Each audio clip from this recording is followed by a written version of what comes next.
Olha só mais um IGTV que eu tô fazendo pro Brigadeiro de Panela, mais Navarro. Quem mais está aqui comentando? Rafael dos Santos, Luana Brenner, Victor Puccini, Isabela Mo, Vitor Rodrigues, Matheus, Tourão BJJ. Pessoal, sono é foda, tá?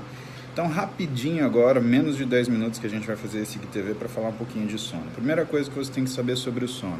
Sono tem um efeito regulador fundamental na nossa vida. Você pode ficar 28 dias sem comer, 7 dias sem beber água, 5 dias sem dormir, mas que isso você morre.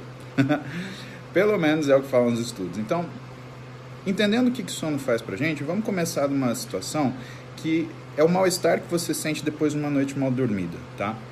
Primeira coisa, aquela sensação de fome que você tem, na realidade, não é fome, é uma forma do teu cérebro interpretar o cansaço. Você tem uma sensação de incapacidade física, o seu cérebro olha para você, entre aspas, se ele tivesse olho, e falava assim, pô, isso é falta de energia. Sabe o que ele faz? Ele desregula os seus sistemas de tomada de decisão, e aí numa situação muito peculiar, que é quase um binge, quando você vê comida pela frente você come, ou então você começa a fazer uma coisa chamada picking, você vai ficar comendo pouquinho de pouquinho, de pouquinho, de pouquinho. Isso é o terror dos nutricionistas. Portanto, aos nutricionistas que estão me ouvindo aqui, prestem atenção, faz parte da anamnese de vocês, perguntar sobre o sono do seu paciente, porque muitas vezes ele está à beira de fazer um transtorno alimentar, tornar a tua vida um inferno. Isso não é muito difícil. Deixa eu baixar o ventilador. Isso não é muito difícil porque quando você tem uma alteração da sua percepção de cansaço, de fadiga, sua resiliência numa situação de estresse, o teu corpo ele manda para você uma mensagem que você necessita de energia. O teu cérebro entende isso como uma compensação. E aí o que você faz? Come. Só que qual é o tipo de comida que você quer? Presta atenção que é o dia que a dieta fica um lixo. Por quê? Porque justamente o que dá vontade de comer é lixo. O teu cérebro ele toma decisões de acordo com a sua situação vigente. Então, se ele percebe uma falta de energia, o que ele vai criar para você? Uma sensação de que você precisa de energia, de rápida absorção e rápida utilização. Quem faz isso? Açúcar simples, triacilglicerol, gordura de baixíssima densidade. Por isso que você tem vontade de comer porcaria.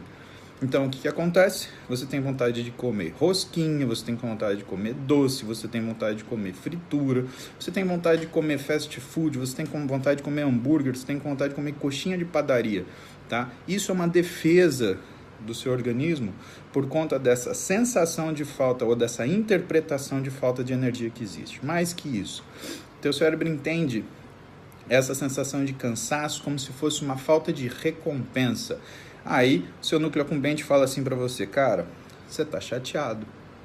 E aí ele manda o seu sistema mesolímbico te deixar irritado. Aí você fica irritado, e aí você mata aquela barra de chocolate. É assim que funciona.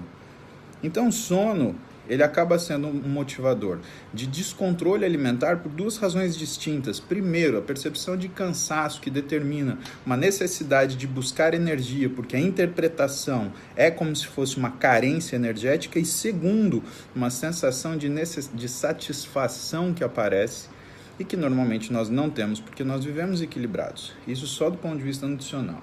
Do ponto de vista de realização de força, bom, todo mundo que já dormiu pouco ou não dormiu, tentou treinar no dia seguinte. O que aconteceu? O treino foi ruim.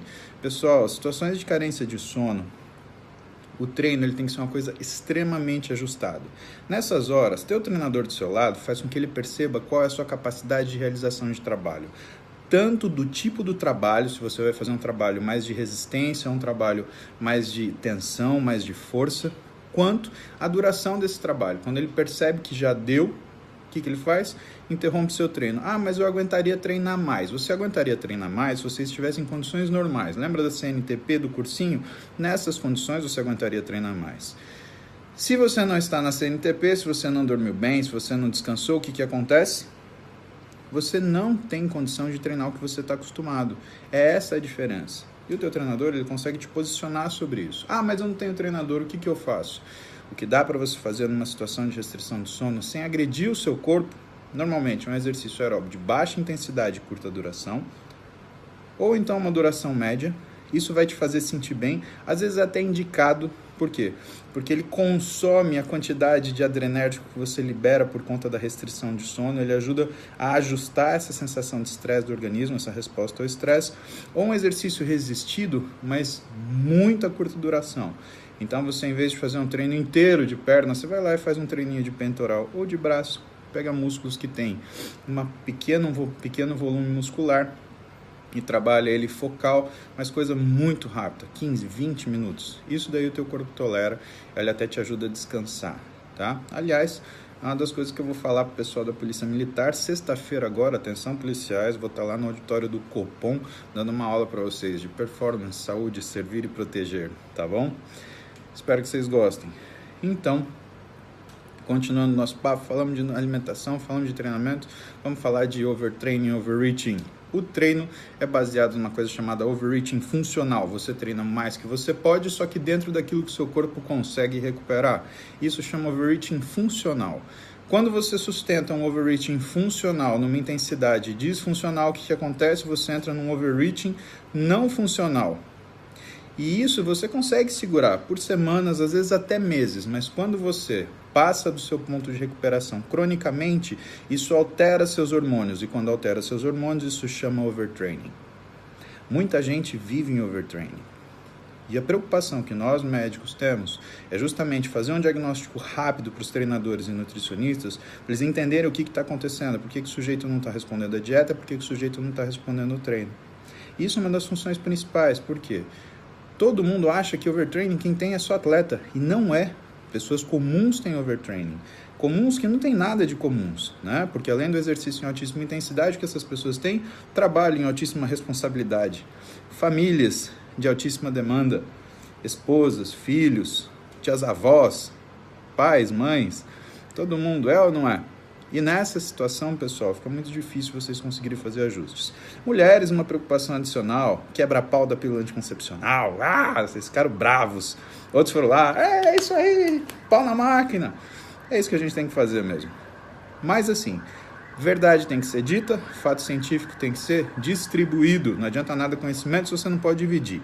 Então, dividindo o que eu separo para dar aula nos cursos de pós-graduação com vocês, para que vocês tenham ciência do que são as responsabilidades que vocês têm em relação a tudo que tem que ser feito, tá?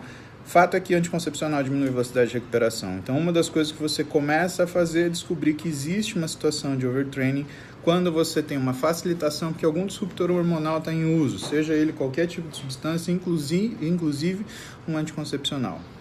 Muito fácil você ver mulher nessas condições e é importante você observar. Tá? Então, sobre o sono, meus queridos, é isso. Lembre-se, com cuidado é uma coisa que afeta sua capacidade de fazer dieta, sua quantidade de exercício ou de trabalho realizado na academia e que modifica as suas funções hormonais normais. Se você não conseguir controlar isso, vai ficar muito difícil de você ter algum resultado.